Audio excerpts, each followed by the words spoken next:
Hello everyone, how are you all? I hope all of you are doing very well. So, very good evening to everyone. So, today we are going to start thermodynamics NEET previous year questions. Okay, so we will be discussing these questions, but उससे पहले हम discuss करेंगे thermodynamics chapter की summary. हम discuss करेंगे कि thermodynamics में क्या क्या होता है. एक ओवरव्यू दूंगा मैं एंटायर चैप्टर में क्या क्या टॉपिक्स हैं और क्या क्या फॉर्मूलेज इंपॉर्टेंट हैं. Right. After that, we will be discussing NEET PYQs, previous year questions. So let's begin with the class. I hope all of you are ready with your notebooks because we are going to solve important questions जो आ चुके हैं previous years में. ठीक है. So I will be reading the question and you have to answer very quickly. That's why you have to be ready with your notebook and pen. Okay, so let's begin with the summary. So this chapter is thermodynamics, and with this chapter thermodynamics, we will be discussing also some points of chemical bonding. आपको पता ही है chemical bonding and molecular structure के बारे में. So last class में we had discussed about the chemical bonding, some important points, and in this today's class I am just giving a small idea regarding the chemical bonding. You know very well Bond is formed due to the sharing of electrons, due to the transfer of electrons. Sharing can take place in two ways, like a mutual sharing or unequal sharing. Like chemical bond can form. Chemical bond कैसे कैसे बन सकता है? देखो, होना चाहिए electrons का ही खेल है सारा. ठीक है. अब इलेक्ट्रॉन्स क्या क्या कर सकते हैं? या तो इलेक्ट्रॉन्स हो सकते हैं ट्रांसफर एंड या फिर टेल मी, या क्या हो सकते हैं? शेयर्ड. तो या तो शेयरिंग हो सकती है या ट्रांसफर हो सकते हैं. ट्रांसफर ऑफ इलेक्ट्रॉन से बनता है ionic bond. Ionic bond, any example? Definitely NaCl. Very good. Another point, sharing. Sharing हो सकती है दो तरीके से. What are these two ways? One is one sided sharing, another is one sided sharing. You can say like unequal sharing. Okay. And the other one is equal sharing. Equal sharing, or you can say mutual sharing. Definitely equal sharing or mutual sharing will result what? Covalent bond. तो covalent bond कैसे बनता है?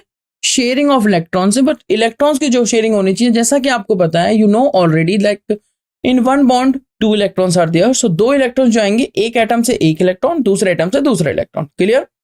सो covalent bond बनता है equal sharing या फिर आप कह सकते हो म्यूचुअल शेयरिंग से. बट जो अनइक्वल शेयरिंग होती है, जो वन साइडेड शेयरिंग होती है, उससे बनता है आपका कोऑर्डिनेट बॉन्ड. ये तो कुछ बेसिक सी बातें थी. इसके अलावा हम डिस्कस कर चुके हैं VBT, हम डिस्कस कर चुके हैं वेस्पर, हम डिस्कस कर चुके हैं Lewis valence shell electron pair repulsion theory, हम डिस्कस कर चुके हैं लुईस स्ट्रक्चर्स. VBT के बाद हमने डिस्कस किया था MOT.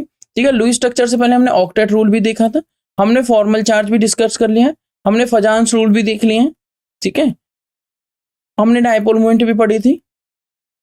ये कुछ बेसिक से टॉपिक्स हम कवर कर चुके हैं. अब एक जो टॉपिक रह जाता है इस केमिकल बॉन्डिंग में, वो रह जाता है हाइड्रोजन बॉन्डिंग. हाइड्रोजन बॉन्डिंग के कुछ अपने अपने रूल्स हैं और हाइड्रोजन बॉन्डिंग का एक अच्छा कॉन्सेप्ट है. इससे क्वेश्चन भी आते हैं, वो मैं क्वेश्चंस आपको दिखाऊंगा. ठीक है. So let's begin with this hydrogen bonding. Hydrogen bonding में ओवरव्यू आपको दे रहा हूं. तो हाइड्रोजन बॉन्डिंग दो तरीके से हो सकती है. एक हो सकती है इंटरमोलिकुलर और एक हो सकती है intramolecular. One is intermolecular and another is intramolecular. How can you understand, how can you learn, and how can you memorize this intermolecular word and intramolecular word? Intramolecular hydrogen bonding. Let's take an example. Suppose आप अपने school में हैं और अभी आपकी class, मान लीजिए A class है और दूसरी क्लास है B.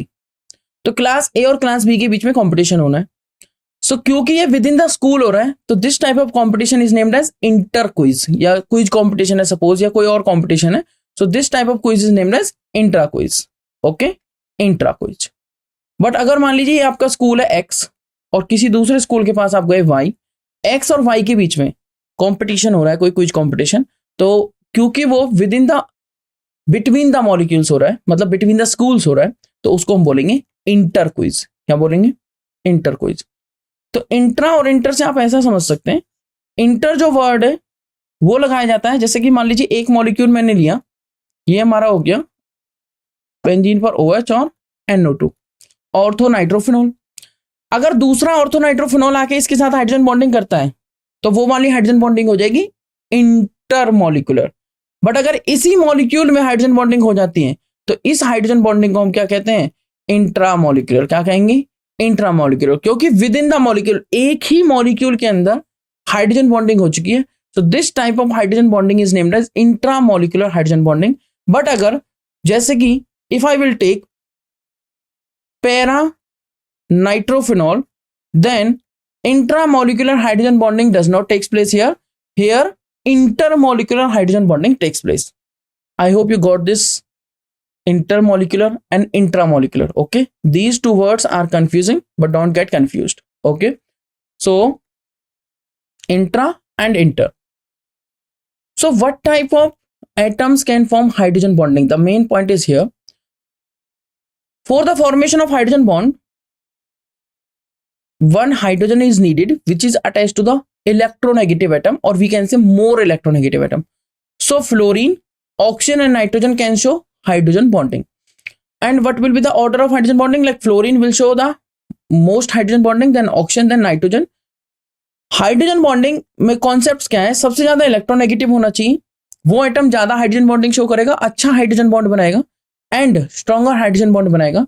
एंड जितना छोटा साइज होगा, smaller the size, will make stronger hydrogen bond. ठीक है, so fluorine will make stronger hydrogen bond as compared to nitrogen. I hope you are getting this point. So this is the overview of hydrogen bonding. Hydrogen bonding दो तरीके से हो सकती है, inter और intra.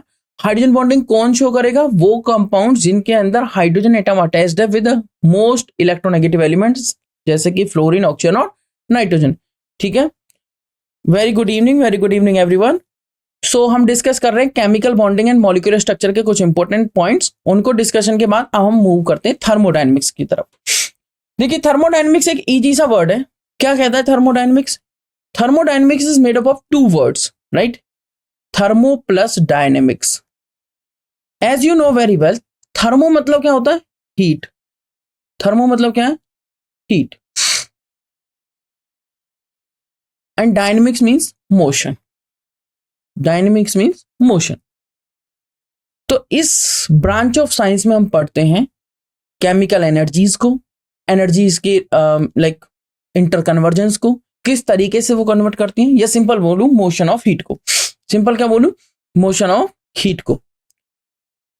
Basically हमारे पास एक branch और होती है, केमिकल काइनेटिक्स। Chemical kinetics. अगर एक कार चल रही है तो वो कितनी स्पीड से चल रही है, कितनी स्पीड, क्या उसकी वेलोसिटी है, वो डील करेगी केमिकल काइनेटिक्स ब्रांच। मतलब केमिकल काइनेटिक्स क्या देखेगी कि रिएक्शन की स्पीड क्या है, रिएक्शन कितनी तेजी से होगी, स्लो होगी, फास्ट होगी, एवरेज रेट के साथ होगी। बट थर्मोडायनेमिक्स ये बात प्रिडिक्ट करेगी कि कार चलेगी या नहीं चलेगी।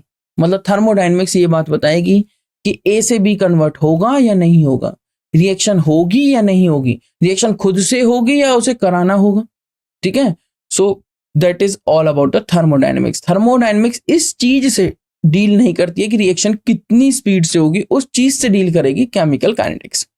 तो थर्मोडायनेमिक्स डील करती है कि रिएक्शन होगी या नहीं होगी, रिएक्शन विल अकर और reaction will not occur. Clear? Thermodynamics में हम कुछ बेसिक टर्म से आपका इंट्रोडक्शन देते हैं। जैसे एक टर्म आ जाती है इसमें सिस्टम, और एक आ जाता है सराउंडिंग। बहुत आसान और इजी से ये वर्ड है और इनके बेसिस पर भी मैं आपको क्वेश्चन दिखाऊंगा। देखिए, सिस्टम और सराउंडिंग आप ऐसा समझ सकते हैं इसको बहुत इजी से तरीके से। मान लीजिए आप लेबोरेटरी में हैं और एक आपने बीकर ले रखा है, उस बीकर में कोई रिएक्टेंट लिया ए और दूसरा रिएक्टेंट लिया B. So what are you doing here? You are doing reactions between A and B. So A and B are the reactants. They will react with each other and they will form products. So A plus B will form product. So definitely you will get product or not. ये बात decide करेगी thermodynamics की reaction होगी या नहीं। But if you are considering this beaker, so जो room का portion है पूरा, excluded this beaker, that is known as surrounding.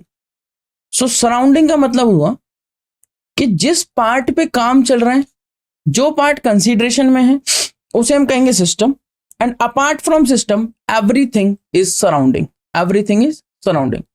And system plus surrounding definitely gives universe. So universe में दो चीजें हैं, एक सिस्टम और एक सराउंडिंग. तो apart from system everything is surrounding. तो इस बीकर के अलावा इस रूम में जो भी चीजें हैं वो क्या है, इसकी सराउंडिंग.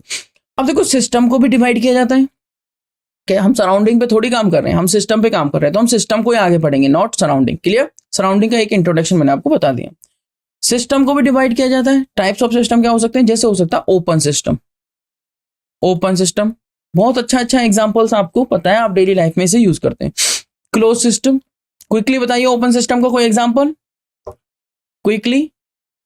फिर उसके बाद बताना क्लोज सिस्टम का example and then you can tell me example of an isolated system. अभी क्या हुआ, ओपन सिस्टम, आप एग्जांपल लिखिए, मैं आपको ओपन सिस्टम के बारे में बताता हूं. Open system is nothing like, first of all let's understand the definition.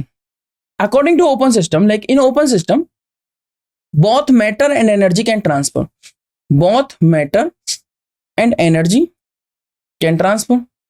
If both matter and energy can transfer, that is known as open system. आप इसको easily कैसे समझ सकते हैं, आपने एक कप चाय ली, right, 1 cup of tea, and आपने उसको किसी लिड से कवर नहीं किया है, this is open, right. Okay, so after some time क्या होगा, या नॉट आफ्टर सम टाइम, आप यहां से देखेंगे, सपोज आप उसे हीट कर रहे हैं, राइट. सो आप देखेंगे कॉन्टिन्यूसली हीटिंग इसकी वॉल्यूम को डिक्रीज करती रहेगी, राइट. इट मींस यहां से मैटर क्या हो रहा है, मैटर क्या हो रहा है, ट्रांसफर हो रहा है. चलिए हीटिंग बंद कर देते हैं, फिर भी आप देखेंगे यहां से थोड़े थोड़े वेपर्स आते रहते हैं, करेक्ट. उन वेपर्स को आप कलेक्ट भी कर सकते हैं. थोड़े थोड़े जो वेपर्स आ रहे हैं, इसका मतलब ये जो चाय का कप है that is like system, but इसके अलावा जो भी चीज है वो क्या है, सराउंडिंग. सो मैटर ट्रांसफर हो रहा है सिस्टम टू सराउंडिंग, और सराउंडिंग से सिस्टम में भी आ सकता है, और साथ में चाय ठंडी भी हो जाती है थोड़ी देर बाद. इसका मतलब एनर्जी भी, हीट भी सिस्टम टू सराउंडिंग, और सराउंडिंग टू सिस्टम ट्रांसफर हो रहा है. सो अगर किसी सिस्टम में both matter and energy can transfer, that is known as open system. क्या कहेंगे उसे हम, open system. Very good answer, very good, perfect. Open system, close system and isolated system, very good. Give me another example of close system. Same example को continue करते हैं. चाय का cup लिया, चाय गर्म है, एकदम बहुत ज्यादा गर्म है, हमने इसको कवर कर दिया विद ए लिड, ठीक है, किसी भी प्लेट से आप इसे कवर कर सकते हैं. थोड़ी देर बाद आप देखेंगे चाय का टेम्परेचर कम हो रहा है, मतलब हीट एनर्जी ट्रांसफर हो रही है सिस्टम टू सराउंडिंग और सराउंडिंग टू सिस्टम, ठीक है. मतलब चाय का कप ठंडा हो रहा है तो एनर्जी तो ट्रांसफर हो रही है इसमें, बट जो आपके यहां से मान लीजिए वाटर वेपर्स आ रहे हैं, तो वो उस प्लेट के ऊपर कलेक्ट होते जा रहे हैं और कंडेंस होते जा रहे हैं, वाटर ड्रॉपलेट्स बनती जा रही हैं. अगर आप उसको नहीं हटाएंगे तो इसका मतलब वहां से बाहर नहीं गया है, वो उस कंटेनर का ही अभी पार्ट है, उस बीकर का, उस कप का ही अभी पार्ट है वो. तो इसका मतलब क्या हुआ, सिस्टम टू सराउंडिंग और सराउंडिंग टू सिस्टम क्या ट्रांसफर नहीं हुआ है, मैटर ट्रांसफर नहीं हुआ है. एनर्जी ट्रांसफर हुई, इसमें दोनों ट्रांसफर हुए, और इसमें मैटर ट्रांसफर नहीं हुआ है. नहीं हुआ तो ये कौन सा सिस्टम हो गया, क्लोज सिस्टम. क्या कोई ऐसा सिस्टम है जो आइसोलेटेड सिस्टम है? आइडियली अगर मैं बात करूं, देखो आइडियली हो सकता है, क्योंकि रियल में आपने देखा होगा जो थर्मस फ्लास्क होते हैं उनकी कुछ टाइम लिमिट होती है, 24 आवर्स, 48 आवर्स, बहुत ज्यादा अच्छे हैं तो थोड़ा सा और टाइम लगा लो, उस टाइम के बाद उनका टेम्परेचर डाउन होना ही होना है. आइसोलेटेड सिस्टम आइडियली ये कहता है कि ना तो मैटर ट्रांसफर होगा, neither matter nor energy will transfer from system to surrounding और सराउंडिंग टू सिस्टम.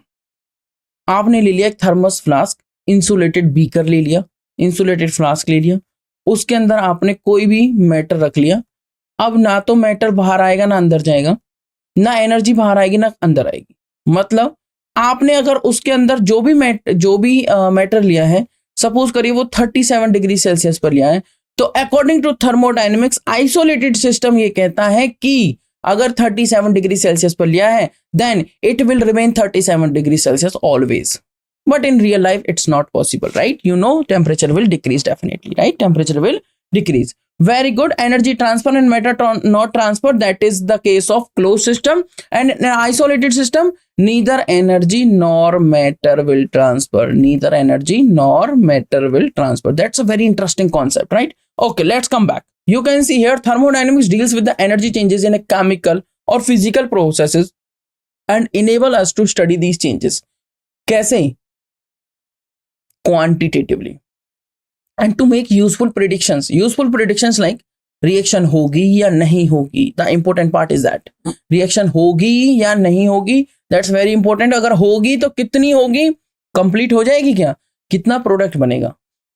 केमिकल और physical processes lead to the evolution of absorption of heat को सिंबलाइज करेंगे हम क्यू से, right, small Q, part of which may be converted into work. कितना part heat का work में convert हो गया. आप एक दीवार को पूरे दिन धक्का देते रहिए, आपका वर्क डन 0. रीजन, क्योंकि आपने एनर्जी तो वेस्ट की बट वो वर्क में ट्रांसफर नहीं हो पाई. Clear? That is the no energy pass, no. Very good everyone, great answers. These quantities are related through the first law of thermodynamics. तो first law of thermodynamics क्या कहता है? That is delta U is equal to Q plus W. Delta U is the change in internal energy, Q is the heat and W is the work done. W is the work done. इसके अलावा types of system के बाद हमारे पास कुछ basic सी बातें और आती हैं, जैसे रिवर्सिबल और इरिवर्सिबल प्रोसेसेस और extensive and intensive properties. Extensive property जो मैटर की क्वांटिटी पे डिपेंड करे, क्वालिटी पे डिपेंड ना करें, उसे क्या कहेंगे हम? Extensive property. और जो मैटर की क्वांटिटी पे डिपेंड ना करके क्वालिटी पे डिपेंड करे, नेचर पे डिपेंड करे, that is known as intensive property. आपने देखा होगा किसी अच्छे रेस्टोरेंट में क्या होता है, मान लीजिए आप गोलगप्पे लेने गए, तो गोलगप्पे कहीं पे आते हैं सिर्फ 20 रुपए के 2, और मान लीजिए आप नॉर्मल किसी स्टॉल पे ले रहे हैं तो वहां 20 के आपको 4, 5, 6 भी मिल जाएंगे. तो यहां पर क्या है? Quality and quantity. देखो आप डिफरेंस देख सकते हैं. तो कोई क्वालिटी देखना चाहता है तो वो 20 के 2 लेना चाहेगा, कोई क्वांटिटी चाहिए तो 20 के 6 ले लो. समझने वाली बात यहां पे ये है, जो एक्सटेंसिव प्रॉपर्टी है वो डिपेंड करेगी क्वांटिटी पे, उसे क्वालिटी से कोई मतलब नहीं है. कुछ भी हो, मिल्क है, हनी है, वाटर है, उसे सिर्फ 1 लीटर से मतलब है कि 1 लीटर मिल्क है, 1 लीटर वाटर है, 1 लीटर हनी है, 1 लीटर लिक्विड है, उसे मिल्क वाटर हनी से मतलब नहीं है. अब जिसे क्वालिटी से मतलब है वो इंटेंसिव प्रॉपर्टी है. इस बात को कैसे समझें? एग्जांपल से. आपने एक कंटेनर लिया, कंटेनर में आपने लिक्विड ले लिया, सपोज करिए वाटर, ठीक है. इसका एक फिक्स्ड टेम्परेचर होगा, मान लीजिए रूम टेम्परेचर पे है और टेम्परेचर मान लेते हैं T. For example you can take like 27 degree Celsius. 27 degree Celsius is the temperature. अभी क्या करना है आपको? अब मान लीजिए वॉल्यूम में आपने कुछ ना कुछ ली होगी, इसमें सपोज करें आपने ली 1000 ml volume. Let's divide this container equally into 2 halves. What I am saying, let's divide this container equally into 2 halves. If I am dividing this container equally into 2 halves, what will happen? You can tell me. First of all, just give me 2-3 seconds so that I can complete this one. Okay, temperature T, and I told you that is 27 degrees Celsius.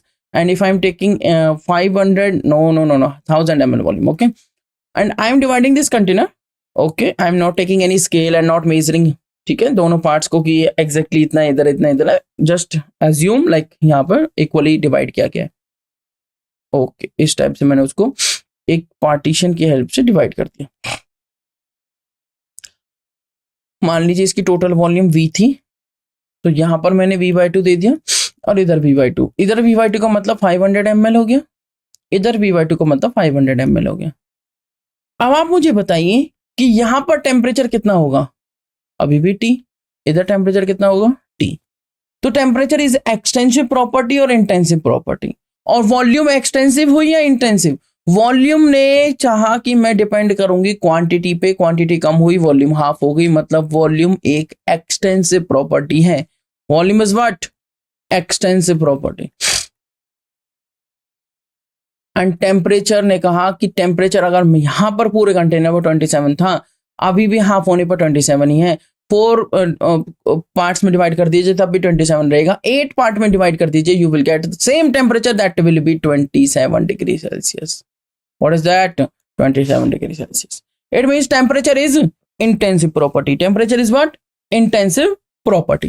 I hope you got this point. That's very interesting. ठीक है? So let's move back. You can see here, I told you already, thermodynamics deals with the energy changes in chemical or physical processes and enables us to study these changes quantitatively to make useful predictions also. Chemical or physical processes lead to the evolution or absorption of heat. या तो emission हो सकता है, evolution हो सकता है, absorption हो सकता है.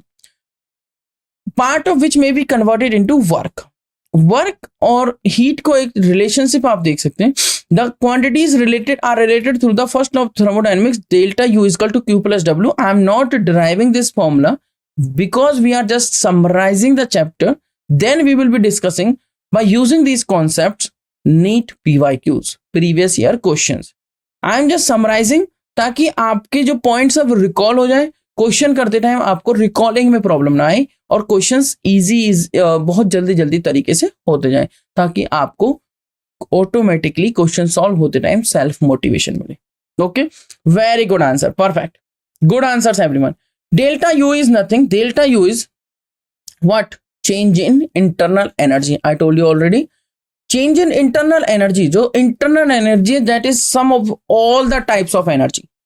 वैसे chemical energy, kinetic energy, electrical energy, potential energy, etc. बहुत सारी energies, जितनी भी energies उन सबका sum is internal energy.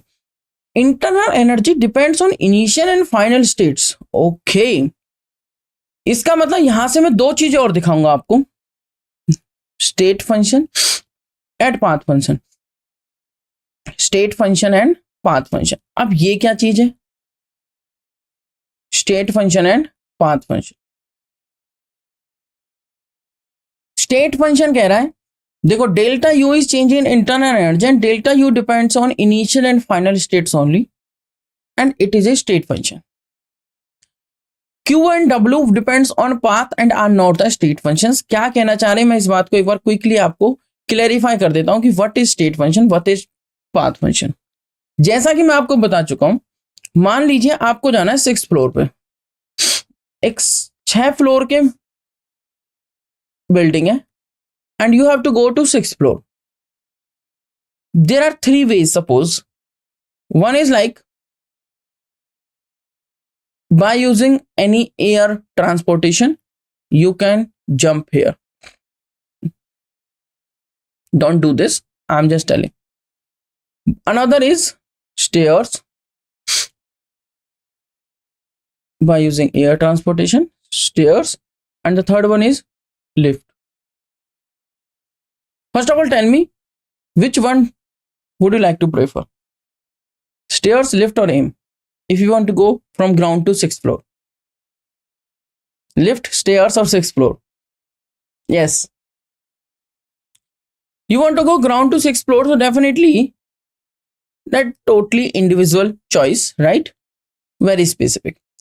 Okay, so suppose person A first use lift, then he wants to go with stairs, then he wants to go with air transportation. Okay, so person A used all the 3 ways. Person A used all the 3 ways. Can you tell me, lift, stairs and air, in these 3 ways किस case में, in these 3 cases किस case में सबसे ज्यादा work किया होगा?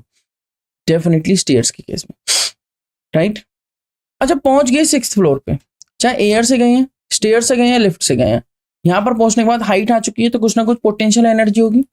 तो potential energy, तो एनर्जी क्या हुई? इंटरनल एनर्जी क्या हुई? इंटेंसिव, स्टेट फंक्शन क्या हुई? स्टेट फंक्शन या पाथ फंक्शन? State function. उसे इस बात से मतलब ही नहीं है कि आपने इस पोजीशन को अटेन करने के लिए कौन सा पाथ यूज किया. आपने एयर ट्रांसपोर्टेशन यूज किया, आपने स्टेयर्स का यूज किया, और you have used lift. No, इस बात से कोई भी मतलब नहीं है. मतलब इस बात से कि आप उस पोजीशन पे हैं या नहीं है. क्लियर? जैसे एक स्मॉल सा एग्जांपल लेता हूं, जैसे कि कुछ एक्सपेक्टेशंस इस तरह की होती हैं कि हमें मार्क्स चाहिए, आप कोई भी मेथड यूज करें, but that's a wrong thing, right? We have to grasp knowledge as well, not only marks. Okay okay, let's come back to the topic. तो लिफ्ट, स्टेयर्स और एयर ट्रांसपोर्टेशन, इन तीनों के केसेस से आप एक ही point पे पहुंचे और एक ही पॉइंट से चले हो ग्राउंड से, तो ग्राउंड से चले इनिशियल पोजीशन और फाइनली 6th फ्लोर पर पहुंचे फाइनल पोजीशन. तो आपने इनिशियल से फाइनल पोजीशन अटेन करी. स्टेट फंक्शन को तो इस बात से मतलब है, state function depends only on the initial and final position, not depends on the path which is followed by the system to attain that particular state. But जो work है वो तो डिपेंड करेगा पाथ पे. भाई लिफ्ट के case में ज्यादा वर्क होगा, स्टेयर्स के लिफ्ट के केस में सॉरी स्टेयर्स के केस में सबसे ज्यादा वर्क होगा. उसके बाद लिफ्ट, राइट? लिफ्ट में भी थोड़ा जाना है, बटन प्रेस करना है, खड़ा होना है, ऊपर जाना है. एयर के केस में आराम से बैठ जाओ और सीधा आपको लॉन्च कर दिया जाएगा, मतलब लैंड कर दिया जाएगा. समझ रहे हो बात को? तो समझने वाली बात यह है कि अगर आप एयर को रिमूव करते हैं, स्टेयर्स और लिफ्ट को देखें, तो स्टेयर्स के केस में ज्यादा वर्क करना पड़ रहा है, लिफ्ट के केस में कम वर्क करना पड़ रहा है, पर इनिशियल और फाइनल पोजीशन दोनों केसेस में सेम है. तो इसका मतलब W डिपेंड कर रहा है पाथ पे. W डिपेंड किस पे कर रहा है? पाथ पे. तो W is a path function. So actually thermodynamics में W, Q and C 3 are path functions and other all are state functions. Easy कर दिया ना, एकदम याद करना. W, Q and C are path functions and all others are state functions. Clear? चलिए back करते हैं और आप देखते हैं यहाँ पे delta U is change in internal energy depends only on initial and final state. So इसका मतलब ये एक स्टेट फंक्शन है, जबकि Q and W depend on path and are not the state functions, they are path functions. They are path functions.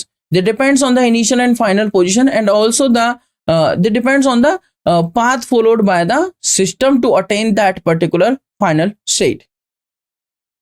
Transfer of heat can be measured from one system to another that causes a change in temperature. अगर transfer of heat होगा, मान लीजिए आपने एक चाय का cup देखा, थोड़ी देर बाद वो ठंडा हो रहा है, तो ट्रांसफर ऑफ हीट हो रहा है सिस्टम टू सराउंडिंग. ठीक है, मतलब जो गर्माहट है, जो उसकी गर्मी है, जो उसकी हीट है, वो वहां से जा रही है सराउंडिंग की तरफ और वो कोल्ड होती जा रही है. इसका मतलब क्या हुआ? इसका मतलब ये हुआ कि transfer of heat can be measure from one system to another that causes a change in temperature. तो जब भी हीट का ट्रांसफर होगा तो चेंज इन टेम्परेचर होगा. The magnitude of rise in temperature, कितना मैग्नीट्यूड इस ट्रांसफर ऑफ हीट से जो है वो टेम्परेचर का चेंज हुआ है, that depends on the heat capacity of that system. उस सब्सटेंस की हीट कैपेसिटी क्या है, उस सब्सटेंस की हीट कैपेसिटी क्या है. तो the magnitude of rise in temperature depends on the heat capacity of that substance, heat capacity of that substance. तो कितनी हीट चेंज हुई है, कितने टेम्परेचर से, कितनी हीट चेंज हुई है कितने टेम्परेचर से, that is heat capacity. C is equal to Q by delta T. कितनी हीट ट्रांसफर, मतलब आप समझ सकते हैं जो magnitude of rise in temperature है, तो कितना टेम्परेचर चेंज हुआ कितने हीट ट्रांसफर से, उसे हम क्या कह देंगे? Heat capacity. So heat absorbed और इवॉल्व्ड को आप डिनोट कर सकते हैं Q से, स्मॉल q से, that is C delta T. C is nothing, that is heat capacity.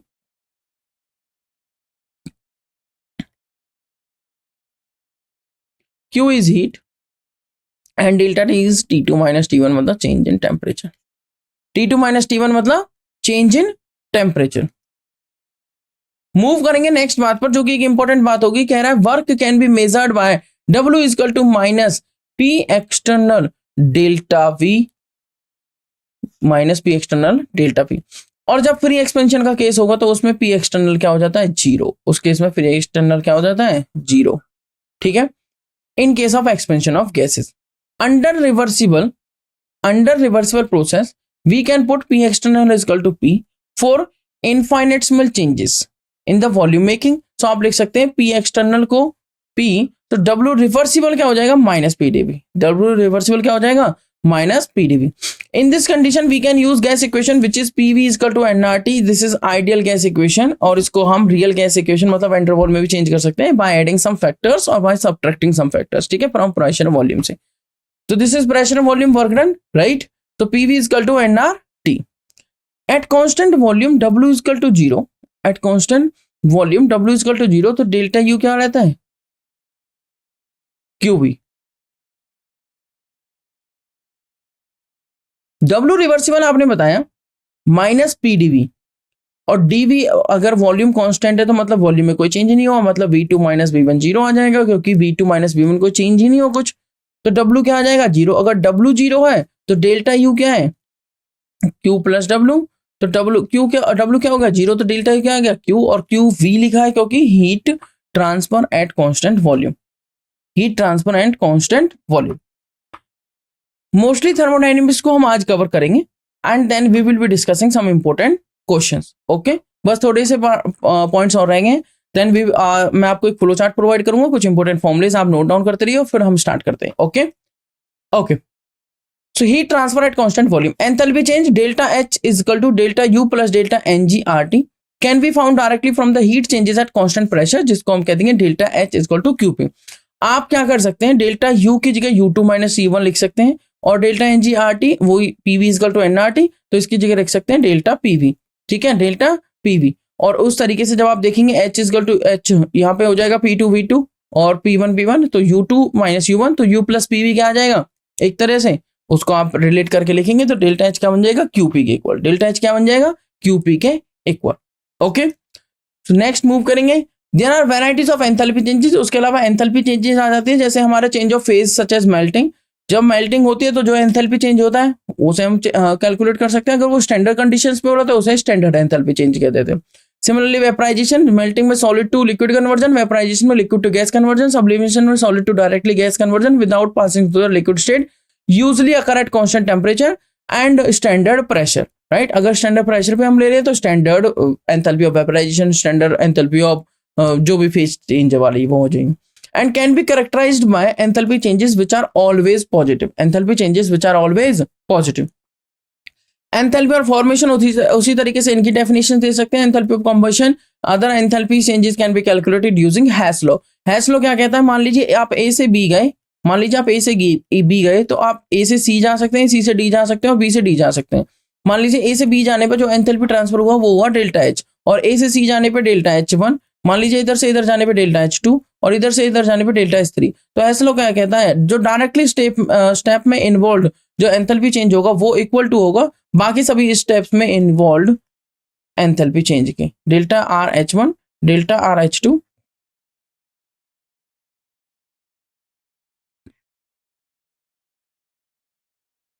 और डेल्टा RH3।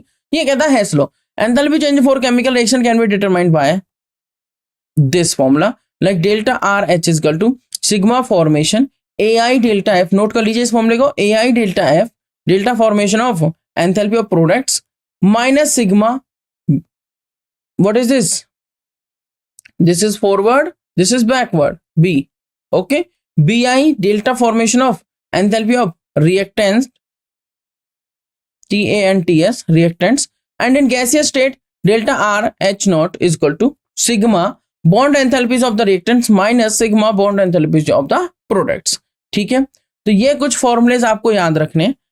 उसके बाद आ जाती है नेक्स्ट बात, the direction of chemical reactions, driving force of a chemical reaction, the direction of chemical reactions और driving force of a chemical reaction. For isolated system delta U must equal to 0। Entropy, entropy जो क्या होता है? Measure of disorderness और randomness. जितनी ज्यादा disorderness रहेगी उतनी ज्यादा क्या रहेगी? एंट्रोपी। फॉर स्पॉन्टेनियस चेंज, मतलब डेल्टा G को नेगेटिव रखने के लिए, डेल्टा G को क्या रखने के लिए? नेगेटिव। यहाँ पर बहुत सारे केसेस आते हैं जो मैंने आपको थ्योरी क्लासेस में बहुत अच्छे से बताए हैं। तो for a spontaneous change total entropy change is positive. Therefore for an isolated system delta U is equal to 0 and delta S must be greater than 0। For an isolated system delta U तो होता 0, तो delta S क्या होना चाहिए? Greater than 0, मतलब delta S must B positive, मतलब delta S क्या होना चाहिए? इंक्रीज होना चाहिए। डेल्टा S क्या होना चाहिए? इंक्रीज होना चाहिए। आई होप आपको ये वाला पॉइंट समझ में आया होगा। Entropy change can be measured by the equation delta S is equal to Q reversible by T। ठीक है, और फॉर ए रिवर्सिबल प्रोसेस जो Q रिवर्सिबल बाय T है वो इंडिपेंडेंट है पाथ से।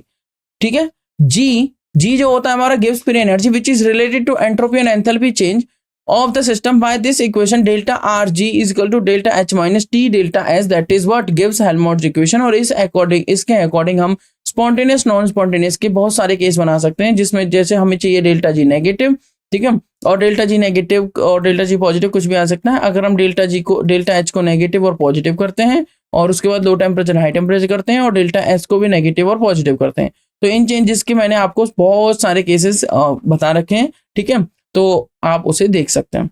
मूव करेंगे, let's move to the next. For a spontaneous change delta G of the system must be less than 0 and at equilibrium delta G system is equal to 0। Equilibrium it should be 0 and for what spontaneous change, spontaneous is nothing that is reaction खुद से ही हो जाए, reaction will occur by itself, need not to supply any external, need not to supply any external energy, need not to use any external source। okay, for example जैसे पहाड़ से पानी का गिरना, waterfall down a hill, that is an example of what, that is an example of spontaneous change। but again if we want to reverse this process, मतलब अगर हम water को जो नीचे है उसको ऊपर भेजना चाहते हैं तो we have to use an external source like electric motor, right. Okay, so equilibrium पे क्या होता है, delta G system is equal to 0। Next आता है स्टैंडर्ड गिव्स energy change is related to equilibrium constant by delta R G not is equal to minus R T L N K. ये not है, ठीक है, माइनस का sign नहीं है, ये क्या है, not, this is not. Okay, delta standard को दिखाता है, क्या दिखाता है, standard minus R T L N K is nothing that is a constant, equilibrium constant. K can be calculated from this equation if we know delta R G naught, which can be found by this delta R G naught is equal to delta R H naught minus T delta S naught, मतलब gives Helmholtz equation की help से हम उसको calculate कर सकते हैं।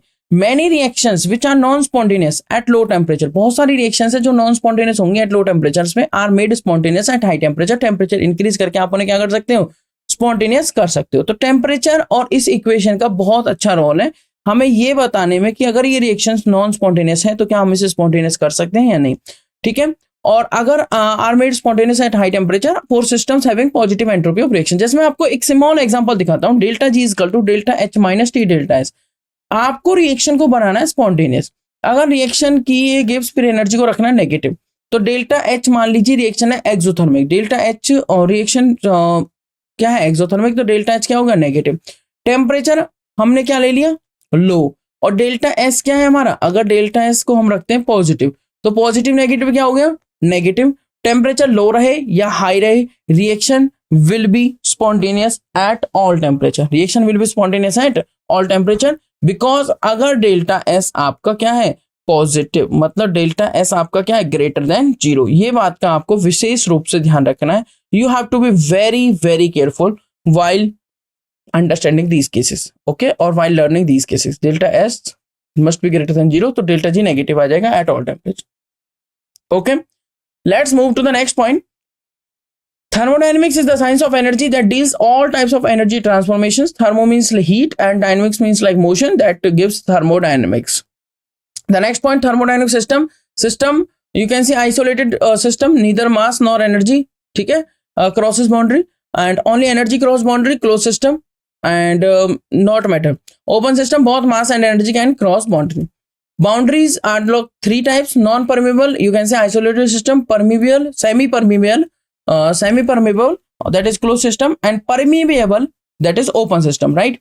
and the next one you can see like thermodynamics properties of system। thermodynamic properties of the system are the system characteristics which define the system। intensive properties, extensive properties like mass independent and these are mass dependent, right। these are quantity dependent, these are not depend on nature of matter, these are depend on quantity, right। temperature, thermal conductivity, thermal diffusivity, these are the symbols alpha, right। thermal expansion, pressure, specific heat capacity and specific volume, density, specific enthalpy, specific entropy, specific internal energy, these are intensive properties। volume, mass, particle number, heat capacity, enthalpy, entropy, gives energy, internal energy, number of moles, these are what, these are extensive properties। so you have to be very carefully note down these important points। and now thermodynamics questions, question number 6, and tell me the answer। let's see who all can answer this question very quickly। question is very simple। Question is saying that which of the following are not state functions, इनमें से कौन से state functions नहीं है। आपने एक relationship पढ़ रखी है, delta U is equal to Q plus W, Q is heat, W is work done and G is equal to delta G is equal to delta H minus T delta S. That means this is Gibbs free energy formula. So what should be the answer quickly? Yes everyone. Which of the following are not state functions? Which of the following are not state functions? Tell me. State function means which of the following are path functions. It means the question wants to say which depends on the path followed by the system to attain that particular final state from its initial state, right? So the answer must be first. I told you already, W, Q and C are path functions, all other are state functions. So W and Q are path functions, so second and third. So you are saying option B, definitely correct answer hai. State functions or state variables are those which depend only on the state of the system. किस पे depend कर रहे हैं? Only state of the system पे, और not on how the state was reached, not on the path followed by the system to attain that state.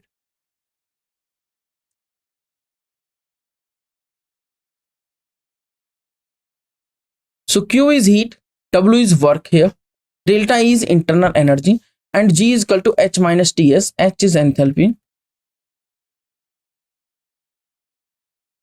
T is temperature, S is entropy, and J is free energy. G is written here, G is free energy. So state functions which depends on initial and final positions only, not depend on the path followed, are known as state function. And Q and W are state function. For Q plus W, which is Q is heat, W is work, that is Q and W are path functions, are not state functions. Q and W are path functions. So you can see the sum of two path functions is equal to delta E, which is a state function, which is a state function. So the correct answer of this question number 6 is option B. I hope you got the concepts. Can I move to the next? Are you ready? This is the question number 6. Another point that I told you already. State function, path function depends. State functions I told you already. Path function depends on the path followed during a process. Work and heat are path functions, matter W and Q, right? These are path functions. Question number 7. The correct option for the free expansion of an ideal gas under adiabatic condition. This is free expansion under adiabatic. You know there are like some types of processes. Isothermal,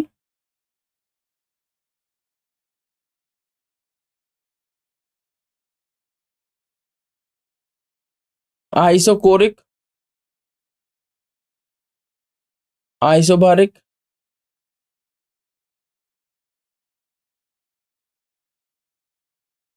and adiabatic.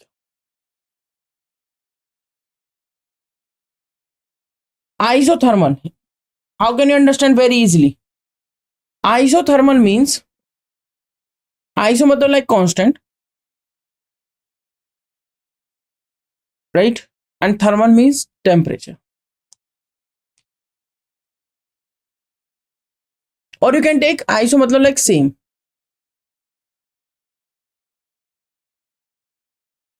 So isothermal processes are those processes in which constant temperature is here, means temperature does not change. Matlab delta T is equal to 0. It means T2 minus T1 is equal to 0. T2 is equal to T1. Isochoric are those processes in which delta V is equal to 0.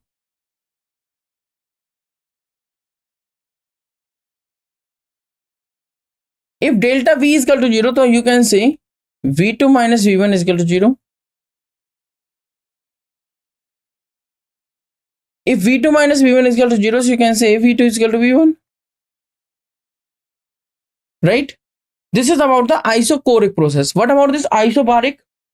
In isobaric process, temperature remains constant. That means delta P is equal to 0. It means you can say P2 minus P1 is equal to 0. It means P2 is equal to P1.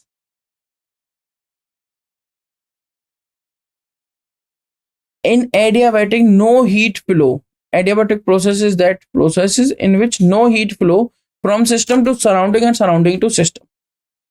That is known as adiabatic process.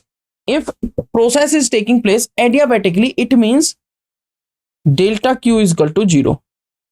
It means Q2 minus Q1 is equal to 0. It means Q2 is equal to Q1. मतलब no heat transfer takes place, right? No heat flow from system to surrounding or surrounding to system. तो यहां से एक बात तो clear हुई, the correct option for free expansion of an ideal gas under adiabatic conditions. मतलब move करेंगे next बात पर. इसका ऑप्शन मैं आपको दिखाता हूं. 7 का ऑप्शन क्या हो जाएगा? ए. फॉर फ्री एक्सपेंशन, जैसा कि मैंने आपको बताया था, आइडियल गैस के लिए फ्री एक्सपेंशन के केस में पी एक्सटर्नल क्या हो जाता है? 0.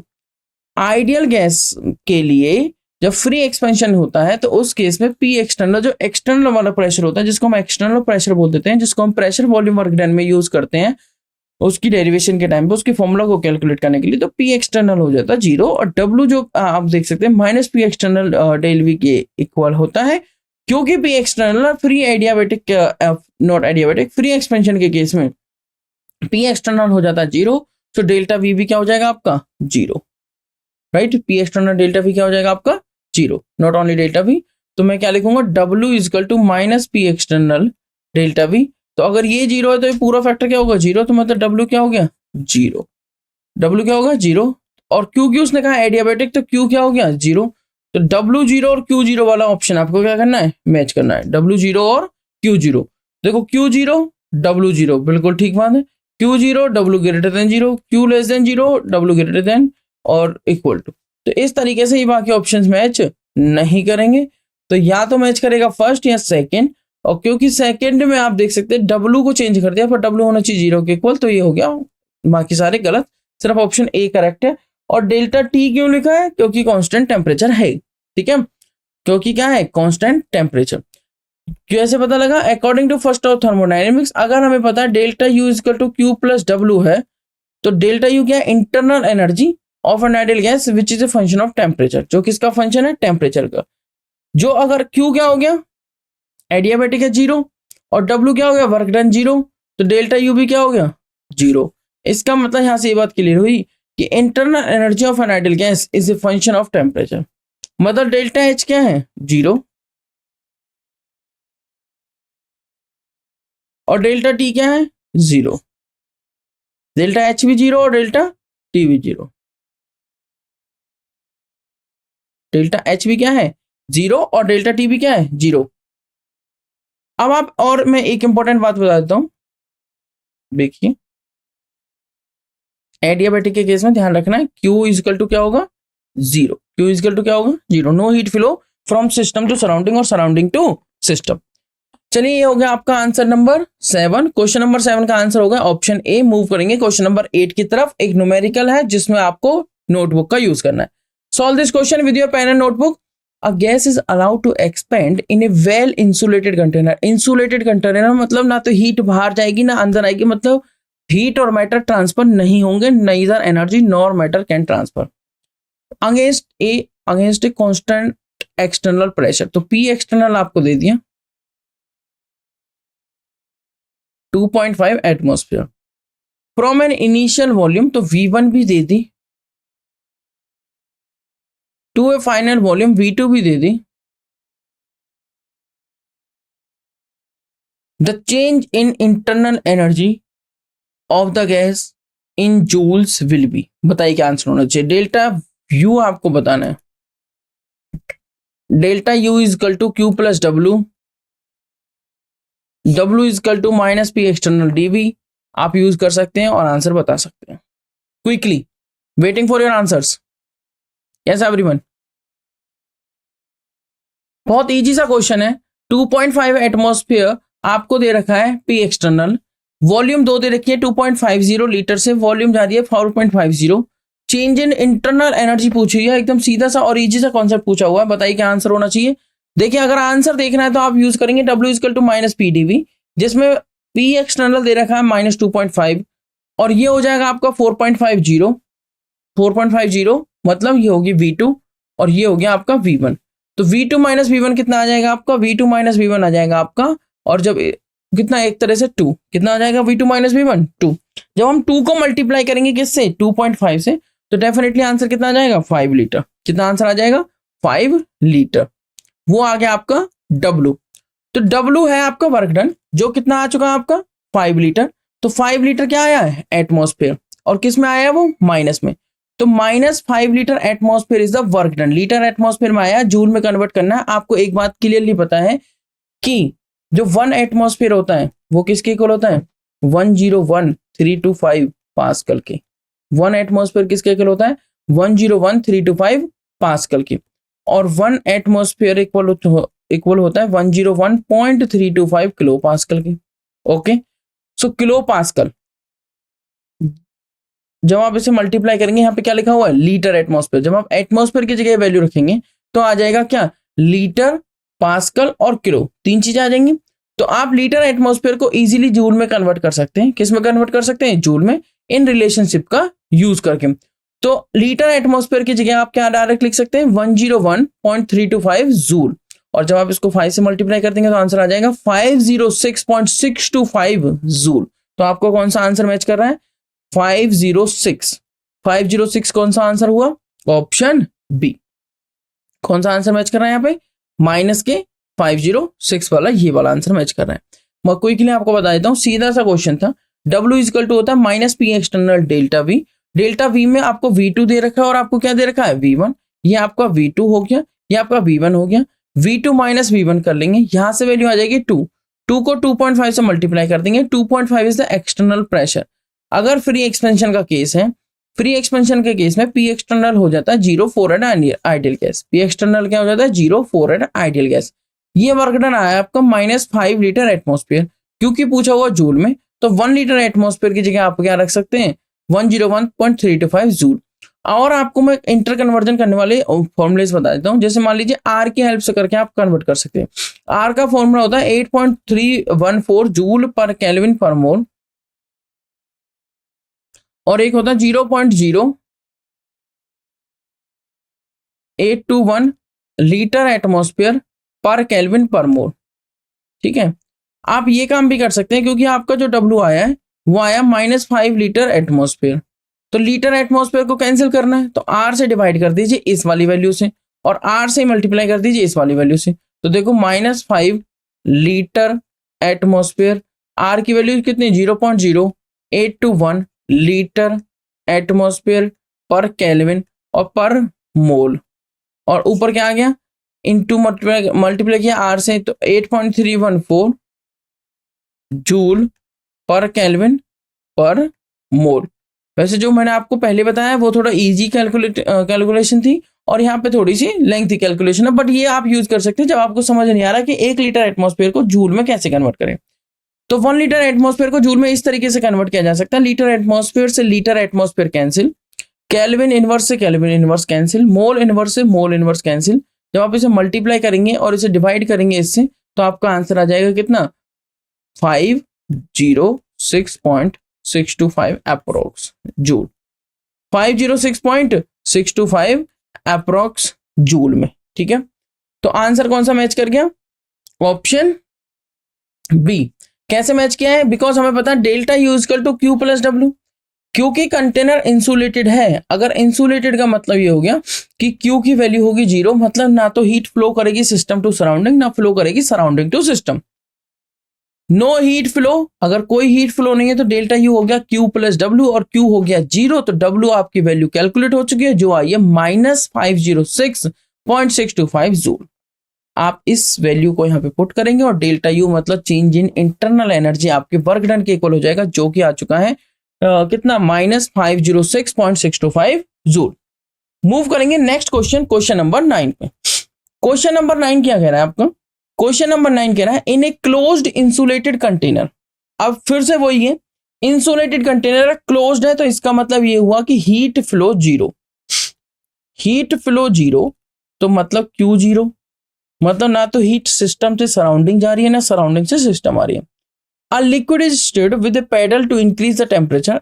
एक लिक्विड को स्टिर किया जाता है, अगर आप उसके मॉलिक्यूल्स को बार बार स्टिर करेंगे तो डेफिनेटली टेम्परेचर इंक्रीज होगा। विच of the following is true?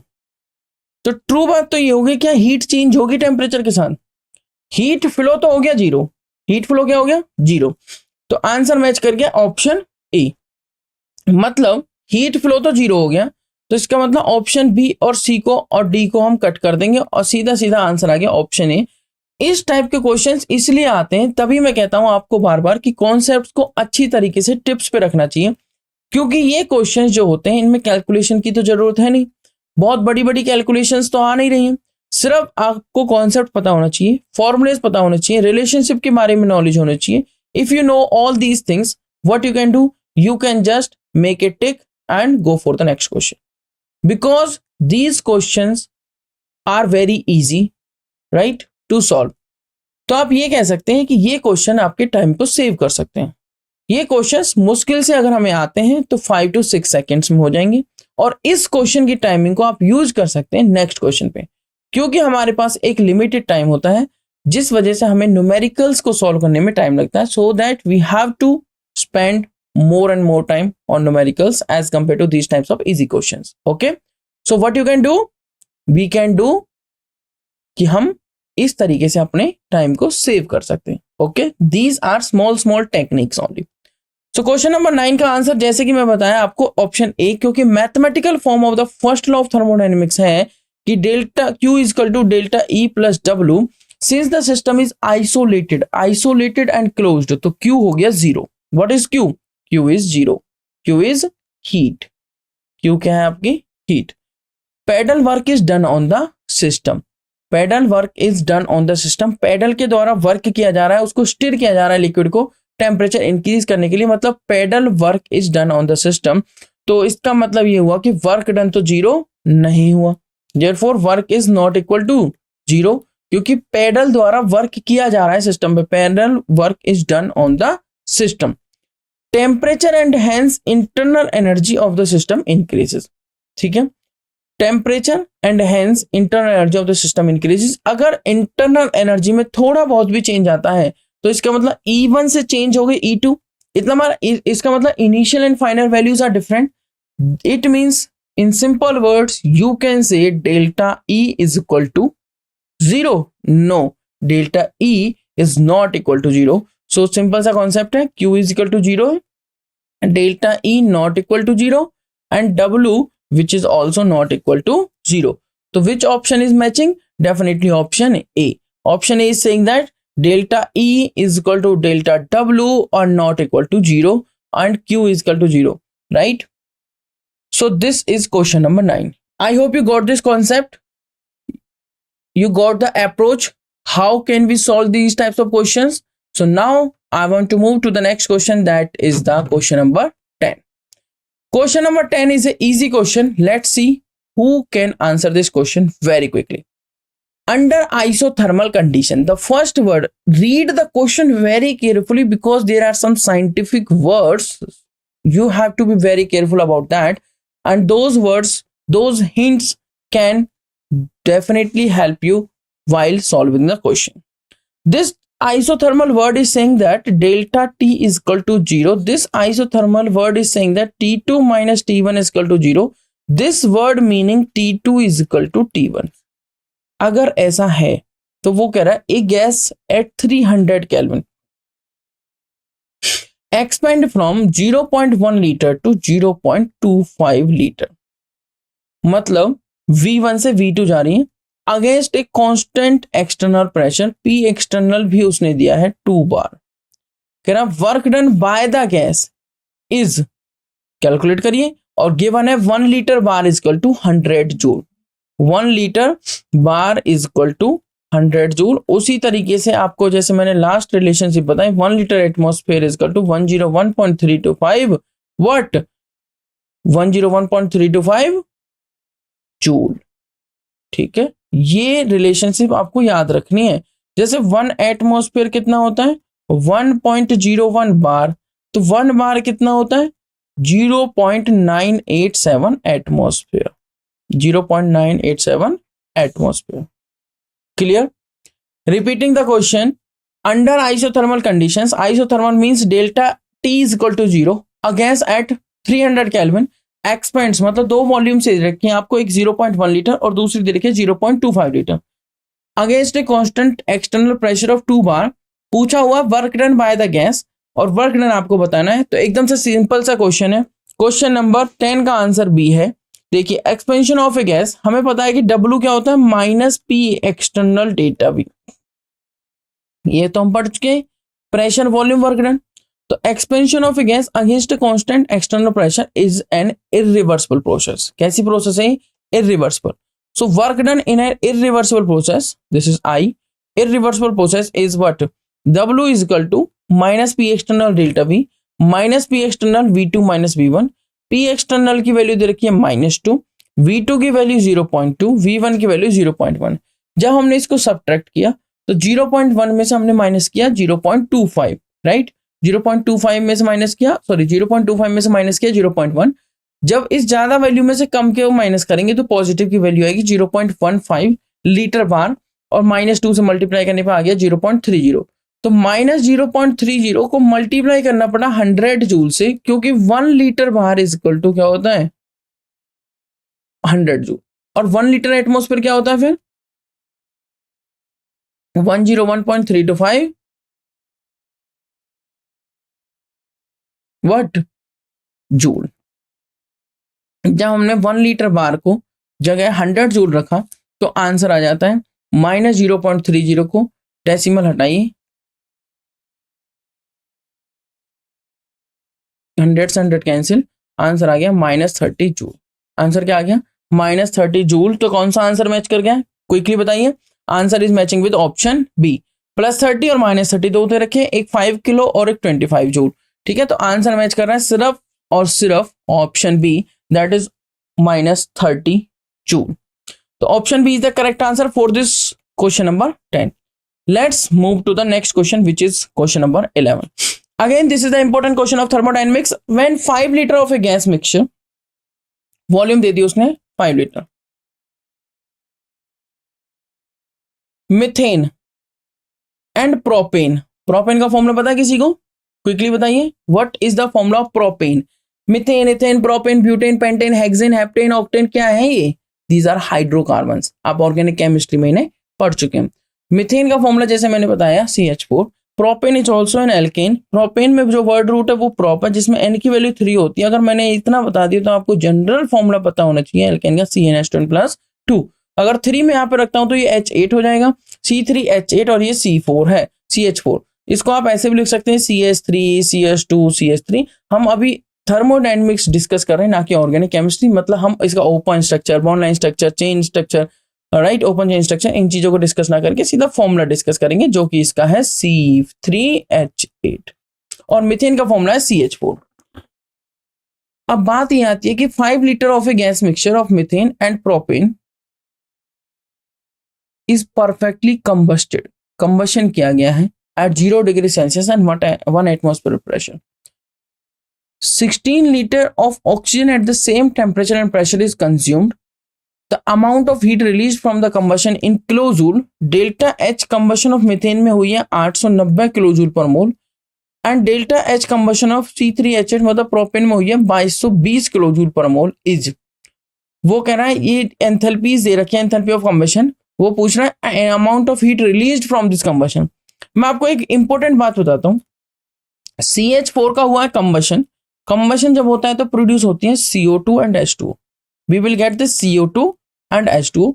Similarly with C3H8, when it will undergo combustion, it will produce NH2. If I want to tell you general formula of combustion, which is a balanced equation, CnH2 plus 1 plus 3n plus 1 by 2 O2 gives n of CO2 plus n plus 1 H2. n of CO2 और n plus 1 H2। अब हमने क्या किया, यहाँ पे n की value 1 है CH4 में, तो जब हमने यहाँ 1 पुट किया तो 3 into 1 3 plus 1 4 डिवाइड बाई 2 2, तो CH4 प्लस 2O2 यहाँ पे 1 आ जाएगा और यहाँ पे आ जाएगा 2, ये होगी completely balanced.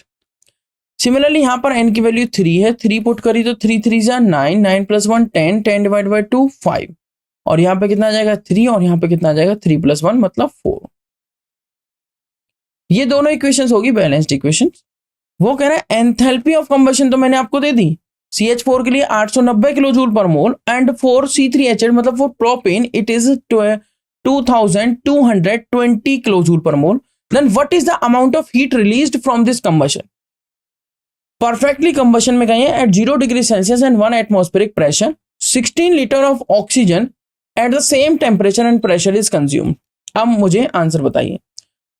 So I hope you all are solving this question. This is very easy question. Volume आपको given है 16 liter volume of oxygen consumed at the same temperature and pressure. So how can we solve this? I told you already the balanced chemical equations of combustion of methane and combustion of propane. This is the combustion of methane. Methane formula is CH4 and this is the combustion of propane. Propane formula is C3H8. CH4 plus 2O2 gives CO2 plus 2H2O and C3H8 plus 5O2 gives 3CO2 plus 4H2O. Apart from these two alkanes, you can make a balanced chemical equation for the combustion of alkane by using the general formula that I told you in the previous slide, right? So number of moles of gaseous mixture, you can see how can we calculate the number of moles, because you know number of moles is nothing that is equal to the given mass by molar mass. So N is equal to given mass upon molar mass. Molar mass of what? Whatever the substance you are taking. If you are taking methane, so methane put करना है. If you are taking ethane, so ethane put करना है. If you are taking propane, then you have to put propane here. Propane molar mass, propane given mass.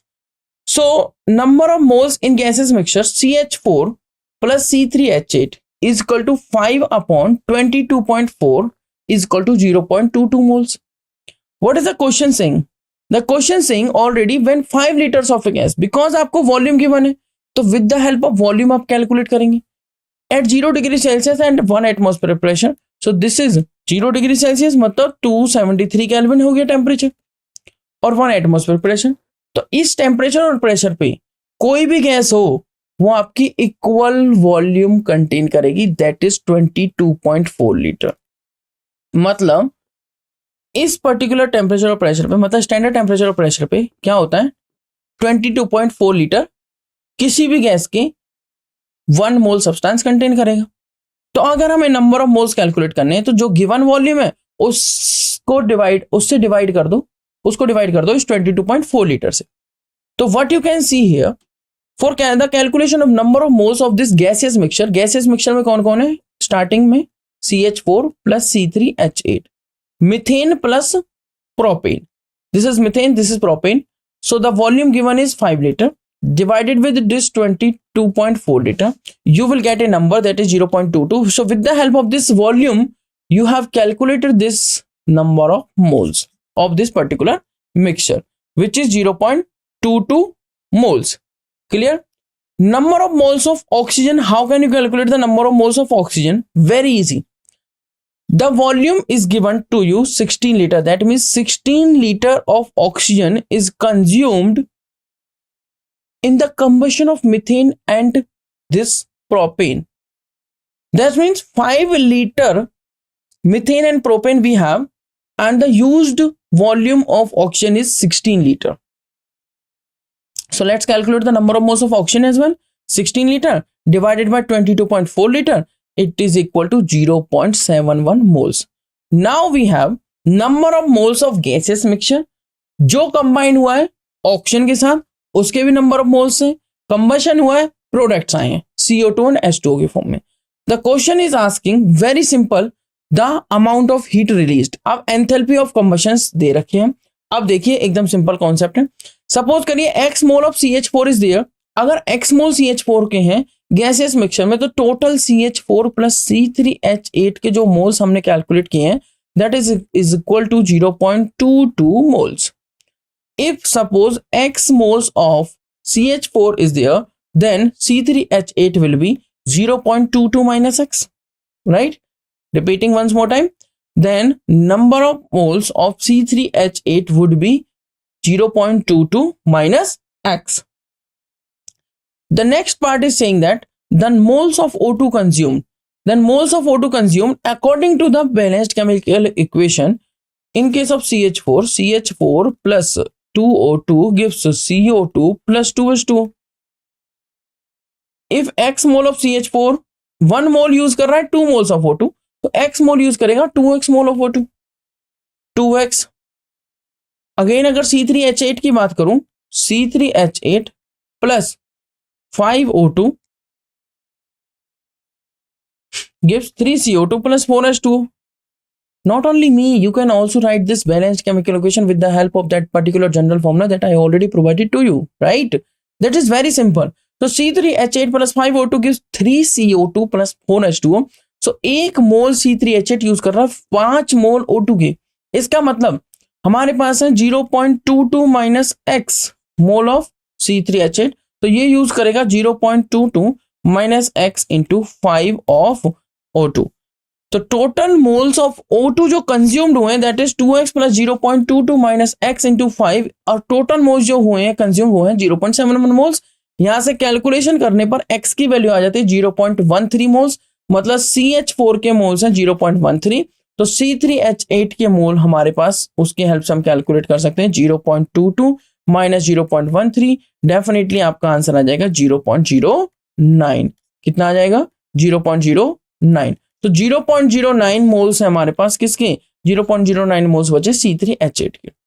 Total amount of heat liberated is equal to number of moles into 890. बस CH4 के time पे कितनी हो रही है? 890 kilo joule per mole.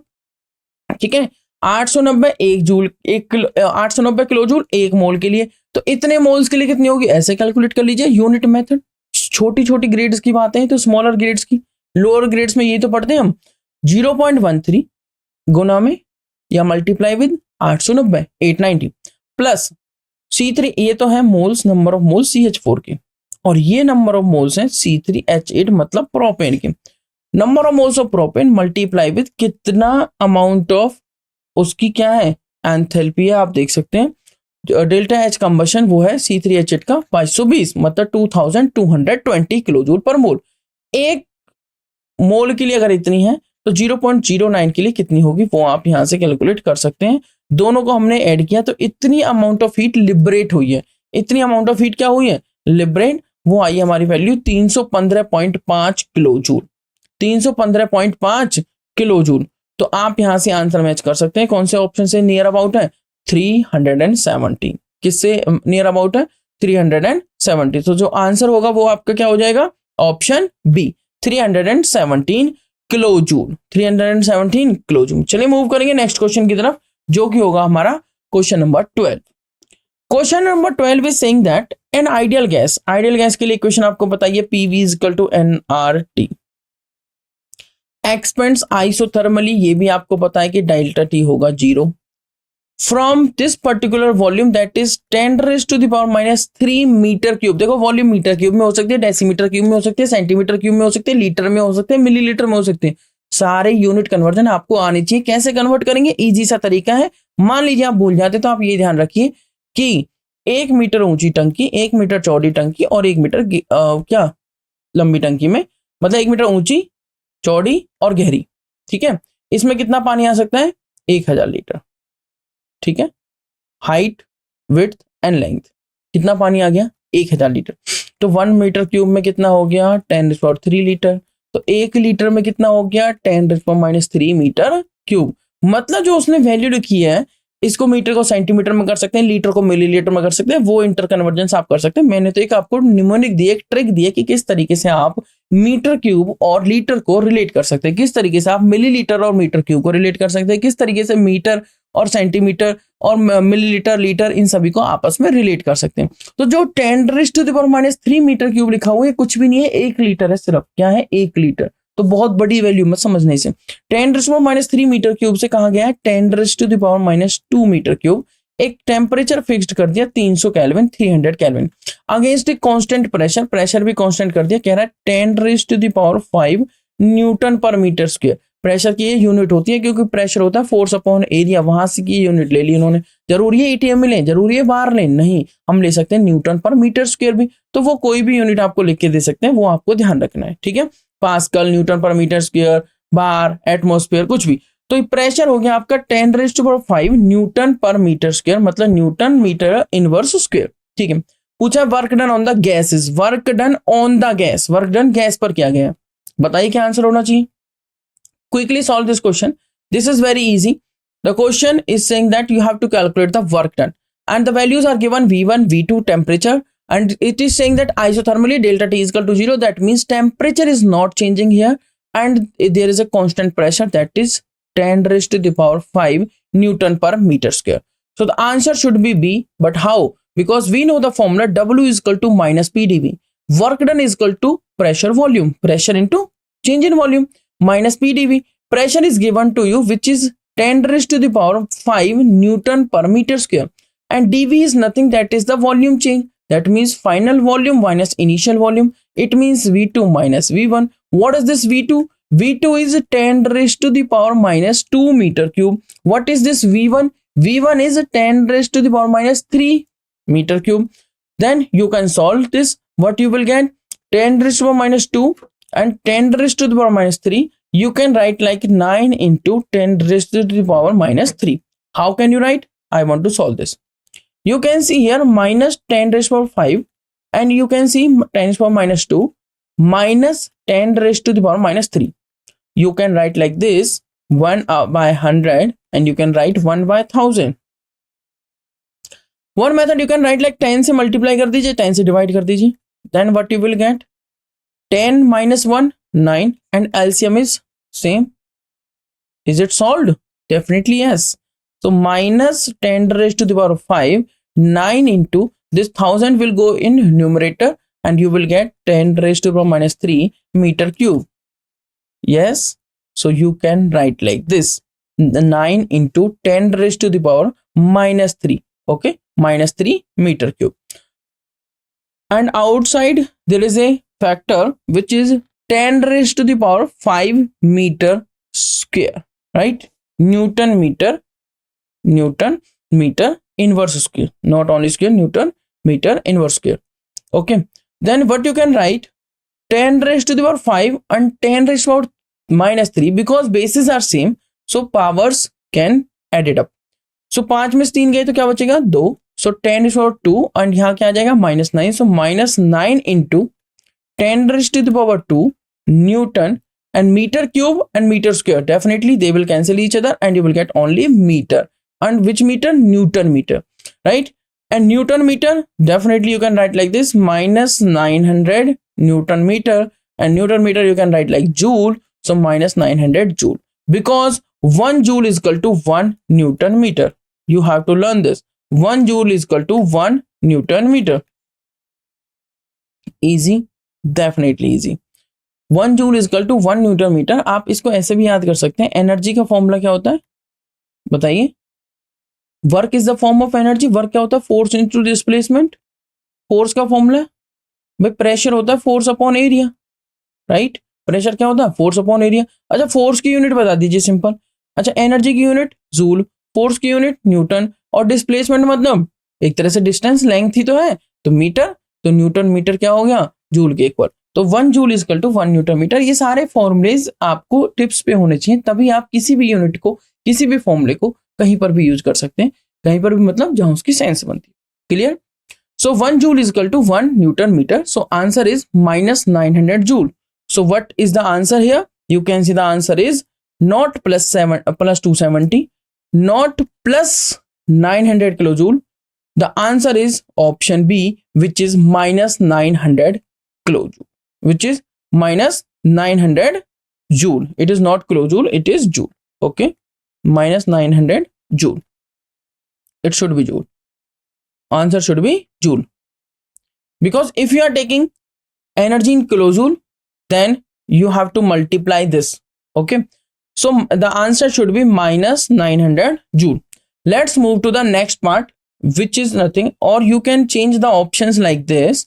You can change the options. Others are kilojoule and this one in joule. That's again a very simple question. You can just make it tick. Minus 900 joule. Now I want to go with the question number 13. So this is the third last question of this today's class. The question is simple question. Let's see who can solve this question. Firstly, there are 3 moles of an ideal gas. That means number of moles are 3. It means you know very well ideal gas equation is equal to PV is equal to nRT. Pressure, volume, N is number of moles, R is gas constant, T is the temperature. So 3 moles of an ideal gas. You can see here number of moles आपको given है 3. Expanded, तो gas expand हो रही है. Spontaneously, खुद से ही अपने आप से into vacuum. तो work done will be, work done की आपको वैल्यू बतानी है. It should B infinite, 3 joules, 9 joules और 0. So gas is expanding spontaneously into vacuum. That means external pressure is equal to 0, right? So what should be the answer? Option D. Because the external pressure is 0, because the gas is expanding itself by itself without any external factor, without any external source.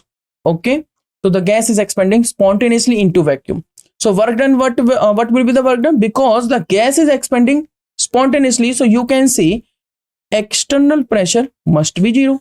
If P external is 0, so work done will be definitely 0. Work done will be 0. So the answer is option D. Since the ideal gas, the equation for ideal gas, as I told you already, which is PV is equal to nRT. ठीक है, the gas expands spontaneously into vacuum. It means P external is equal to 0. So हम क्या कह सकते हैं? Work done is also 0. So what is the answer for question number 13? The answer for question number 13 is option D. This is very simple and easy question. Again, ये वाला जो question था इसमें बहुत बड़ी न्यूमेरिकल कैलकुलेशंस नहीं थी. You have to check only that कि गैस एक्सपेंड कर रही है spontaneously into vacuum. You have to make it take only option D. P external 0. So यहाँ पर आप अपना टाइम सेव कर सकते हैं. Okay. Let's move to question number 14. Question number 14 is saying that the correct option for free expansion. Again क्या आ गया? Free expansion. As I told you already, in the case of free expansion, P external is equal to 0. Because gas अगर freely expand कर रही है तो वहां पर कोई एक्सटर्नल प्रेशर नहीं है. P external क्या होगा? 0. अगर P external 0 तो बाकी बातें आप इजीली देख सकते हैं. The question is saying the correct option for free expansion of an ideal gas under the adiabatic condition. Adiabatic condition का मतलब क्या बताया मैंने आपको? Q is equal to 0. It means no heat flow from system to surrounding and surrounding to system. Heat flow क्या हो गया? 0. It's like a insulated system, right? Insulated में तो देखो मैटर भी ट्रांसफर नहीं होता. Insulated system में क्या होता है? Isolated system में neither matter nor energy transfer. But अगर मैं एडियाबैटिक प्रोसेस की बात करूं तो उस केस में हीट फ्लो 0 होगा. Q इज इक्वल टू क्या होगा? 0. Q इज इक्वल टू क्या होगा? 0. तो Q 0 किस केस में? Only option A and D. That means you can use the elimination method and you can eliminate option B and C easily. Clear? So now अभी जो game है सिर्फ 2 options में, ऑप्शन A एंड D के बीच में. Q is equal to 0 आपको पता लग गया. Here is also Q is equal to 0. As I told you already, P external is 0. P external is 0. सो आपने मुझे बताया था कि W is equal to P external dV. तो W क्या हो गया यहाँ पे? 0. Because P external 0. ये कैसे पता लगा P एक्सटर्नल 0? क्योंकि गैस फ्रीली एक्सपेंड कर रही है. गैस कैसे एक्सपेंड कर रही है? फ्रीली, मतलब कोई एक्सटर्नल प्रेशर नहीं है. इसका मतलब यहाँ से W 0 वाली बात भी क्या हो चुकी है? पक्का पता लग चुकी है. तो ऑप्शन D मैच करना चाहिए. तो कौन सा ऑप्शन मैच कर गया? Option D. सॉल्यूशन आप यहाँ पर देख सकते हैं. फॉर एडियाबैटिक प्रोसेस, जैसा कि मैंने आपको बताया, Q इज इक्वल टू क्या होता है? 0. तो for adiabatic free expansion of an ideal gas no work will be done because dV is equal to 0. अगर dV 0 है, dV 0 है तो W इज इक्वल टू क्या होता है? PdV. और W क्या हो गया? 0. W क्या हो गया? 0. तो वर्क भी 0, Q भी 0, dV भी 0 और टेम्परेचर की वैल्यू आप यहां पर देख सकते हैं. डेल्टा T क्या होना चाहिए? लेस देन 0 या 0. डेल्टा T भी क्या होना चाहिए? Equal to 0. तो Q भी 0 है, डेल्टा T भी 0 और W भी 0 है. तो option D is correctly matched here. I hope you got this question number 14. Let's move to the next question. which is question number 15. But before that, I want to tell you, for adiabatic free expansion of an ideal gas, no change in internal energy, du is equal to 0. अगर du 0 तो du आपको पता क्या होता है, CVDT. du क्या होता है, CVDT. अगर du 0 तो इसका मतलब CVDT, dt क्या हो गया 0, तो dt is equal to 0. आप लिख सकते हैं n मोल्स ऑफ गैस के लिए du is equal to n CVDT. क्या लिख सकते हैं, n मोल्स ऑफ गैस के लिए du is equal to n CVDT. So option D is the correct answer for question number 14. And this is the last question for today's class, that is question number 15. Let's see who can answer this question quickly. Question number 15 is saying that which of the following are not state functions.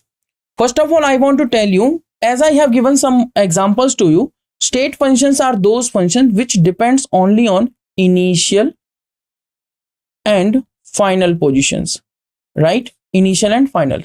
Path functions are those which depends on the path followed by the system to attain that particular state, to attain that final state. तो state function सिर्फ किस पे depend करेंगे, initial and final पे, और path function किस पे depend करेंगे, इनिशियल और फाइनल की जगह किस पर, पाथ फॉलोड पर. ठीक है, तो मैंने आपको बताया था W, Q और C आपके पाथ फंक्शन है, और स्टेट फंक्शन बाकी सारे जो सिस्टम है, बाकी सारे जो फंक्शंस है वो क्या है आपके state functions.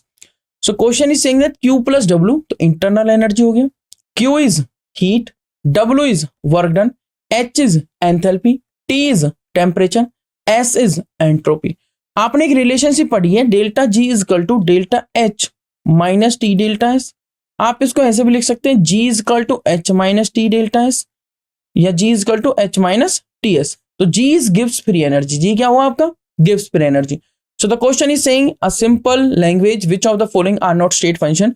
So state functions or state variables are those which depend only on the state of the system, not on the path. That means not on how the state was reached, not on that particular path जो system ने follow up किया है उस particular state को attain करने के लिए. जैसे मैंने आपको एग्जांपल दिया था, आप लिफ्ट का भी यूज कर सकते हो और स्टेयर्स का भी यूज कर सकते हैं. सो Q प्लस W क्या हुआ, डेल्टा E, इंटरनल एनर्जी. अगर आप एक बार 6th फ्लोर पे आ गए तो आपकी पोटेंशियल एनर्जी तो वहां पर आ चुकी है, चाहे आपने यूज किया स्टेयर्स या आपने यूज किए लिफ्ट. ठीक है, तो पोटेंशियल एनर्जी क्या हुआ आपका, एक स्टेट फंक्शन जो सिर्फ डिपेंड कर रहा है इनिशियल और फाइनल स्टेट पे. बट जो पाथ आपने फॉलो किया है, तो W वर्क डन तो आपने किस केस में ज्यादा किया है, लिफ्ट और स्टेयर्स के केस में, दोनों केस में वर्क सेम नहीं हो सकता, क्योंकि स्टेयर्स के केस में आपने ज्यादा वर्क किया है और लिफ्ट के केस में कम. तो इसका मतलब क्या हुआ कि W एक पाथ फंक्शन है जो डिपेंड कर रहा है कि आपने कौन सा पाथ फॉलो किया है. तो रिपीट करता हूं, जो स्टेट फंक्शंस हैं वो डिपेंड नहीं करते कि how the state was reach. So Q plus W delta E internal energy एक state function, H minus TS G free energy है, तो एनर्जी के टाइप्स, ये भी एक स्टेट फंक्शन. उसके बाद स्टेट फंक्शंस और पाथ फंक्शन की डेफिनेशन क्या है, path function depends on the path followed during a process. Work and heat आपके क्या है, W and Q are path functions. So कौन सा ऑप्शन आपका मैच कर रहा है यहाँ पे, W एंड Q अगर आपके पाथ फंक्शंस हैं तो Q मतलब ऑप्शन 2 एंड यहाँ पर 3. So option B is matching here. तो option B is the correct answer for question number 15. So this is all about this today's class. So NEET PYQs में आपको क्या करना है, मेनली आपको कॉन्सेप्ट्स को अच्छे से रिवाइज करना है, कॉन्सेप्ट्स को टिप्स पे रखना है, फॉर्मूलेस को बार बार रिवाइज करते रहना है, ताकि आप उस पर्टिकुलर क्वेश्चन में अप्रोच सही से लगा सके. ठीक है एवरीवन, सो मिलेंगे अपनी नेक्स्ट क्लास में. तब तक के लिए थैंक यू सो मच.